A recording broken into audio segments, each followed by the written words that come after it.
Hello, my name's Alex. I'm in Maryland, and I'm going to read a book by Joy Behar called Shizukaku. Max Goes to the Dogs.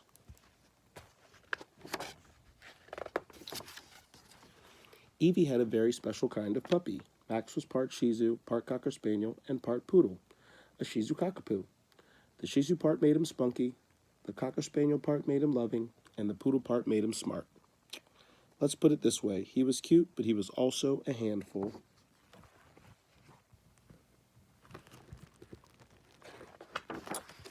Sometimes he barked and disturbed the whole neighborhood. Sometimes he dug a hole in the yard as if he was trying to get to China. And sometimes he ate so much Evie worried he would explode.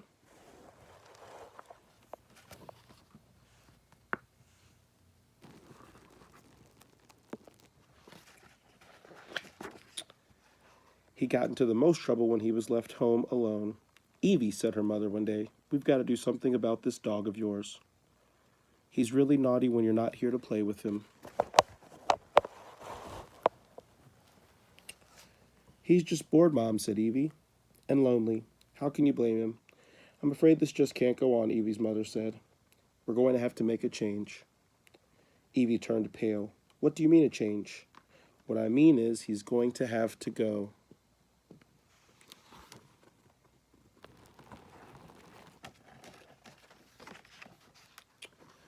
To doggy daycare. Evie was relieved, but Max wasn't. He liked his familiar routine of digging holes, bothering everybody in town by barking, and eating so much he could barely move sometimes. The day Evie took Max for the first time, he worried the whole way there. What if the other dogs weren't friendly? What if the counselor was mean? After Evie dropped him off at doggy daycare, Max panicked.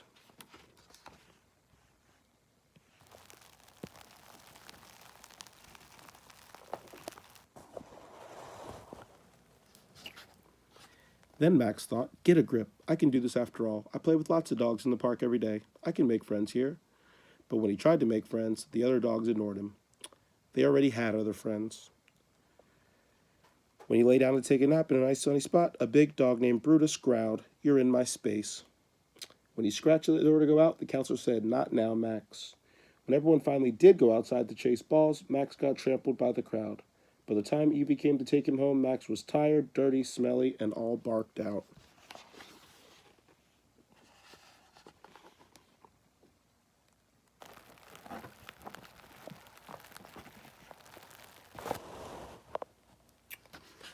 That night he had to have a bath. Yuck.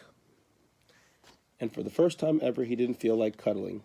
Will he ever forgive me? Evie asked her mom when she tucked Max in. Her mother reassured her. You didn't like school at first either. Now you love it. He'll get used to it. You'll see.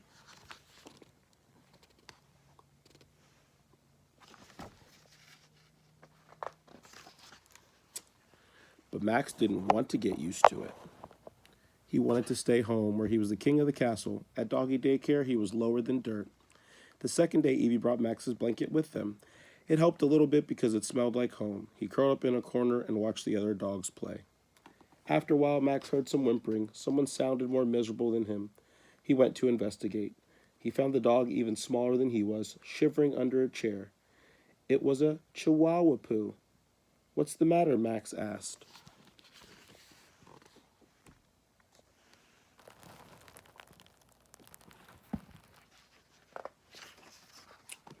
Those big dogs are scary, he said. They never let me do anything. Brutus could eat me in one bite. Really? Said Max. I thought it was just me, because I'm new here. No, said the tiny dog. They boss around all of us little guys. That's not right, Max declared. We are dogs, not dog biscuits. By the way, what's your name? Max asked. Macho, said the other dog. Oh, I see where you get your name. But you can't just sit here feeling sorry for yourself. Let's do something about it.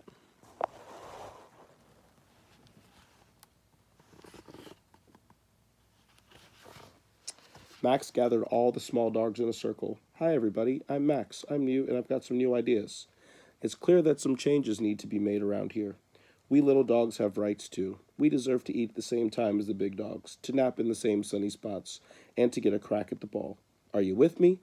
Let's all put our paws together. The other dogs yapped wildly with approval. Yes, right on.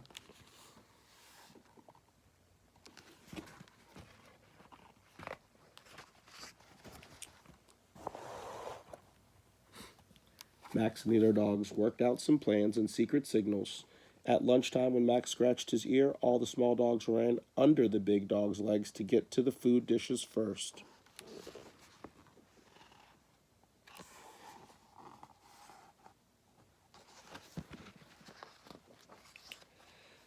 During outside playtime, Max rolled over. All at once, the small dogs leaped onto the big dogs' backs. The big dogs couldn't shake them off no matter how hard they tried.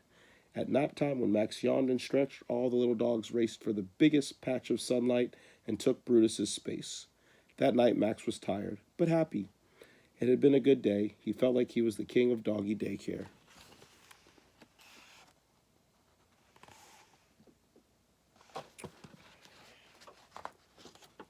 But when Max returned the next morning, there was trouble. The big dogs refused to take this lying down, or sitting up, or rolling over. I thought you were going to help us, Macho whined at Max, but you turned daycare into a nightmare. Max gulped. The little dogs looked at him expectantly. The big dogs looked at him hungrily. How was he going to get out of this one? Max hopped up on the chair so he could be snout to snout with Brutus. Now see here, big guy, Max barked, trembling just a little. I speak for my brothers and sisters when I say we may be closer to the ground than you are, but that doesn't mean you can walk all over us.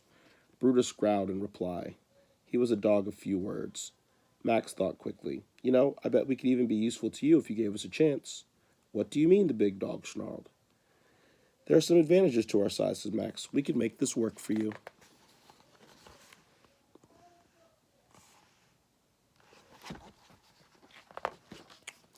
Max showed the big dogs how the little dogs could help them. For example, the small dogs could retrieve toys from tight spots. They knew how to make lots of noise in case of unwelcome guests, and the fuzzier ones made comfy pillows.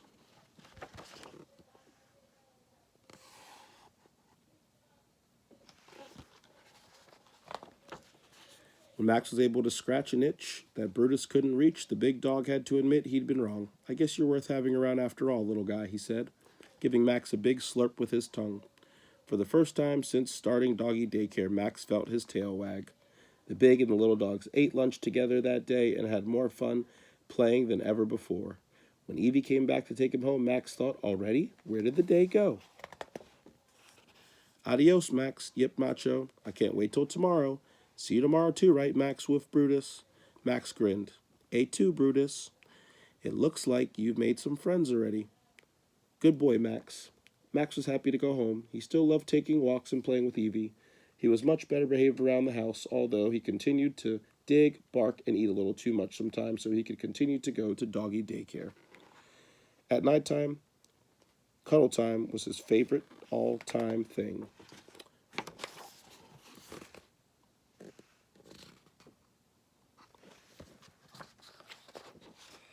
But every morning, Max couldn't wait to get back to doggy daycare, where he was the king of the castle.